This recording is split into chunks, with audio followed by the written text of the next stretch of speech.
France Culture à 8h07, Timo Öztürk, elle serait entre 100 et 140 millions de femmes à avoir subi une excision dans le monde. C'est aujourd'hui la journée internationale contre ces mutilations génitales féminines. Une lutte difficile nécessitant notamment la mise en place d'une prévention pour de très jeunes filles. Et ce combat a été lourdement entravé par la pandémie de Covid-19, Laura Dulieu.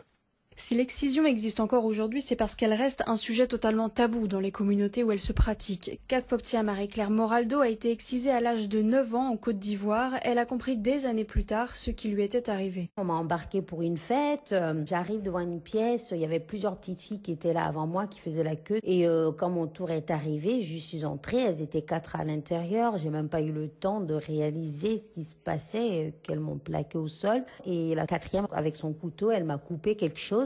À l'époque, je savais pas du tout que ça s'appelait une excision. Je ne savais pas du tout ce que j'avais vécu ni pourquoi je l'avais vécu. En 2016, elle s'est fait opérer et reconstruire, puis elle a fondé l'association Les Orchidées Rouges à Bordeaux pour sensibiliser et accompagner les femmes excisées ou qui risquent de se faire exciser.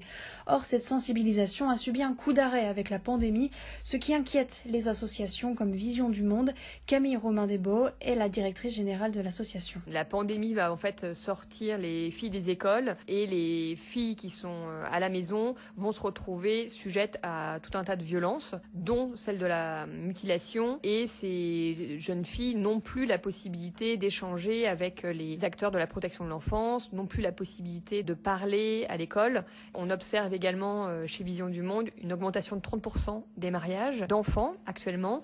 Et on sait que dans un bon nombre de pays, qui dit mariage d'enfants, dit aussi mutilation des petites filles pour les préparer à faire de bonnes épouses. Et avec la crise actuelle, l'ONG estime à 2 millions le nombre de jeunes filles supplémentaires qui risquent de se faire exciser dans les prochaines années. Vous pouvez retrouver ces témoignages en longueur sur notre site franceculture.fr.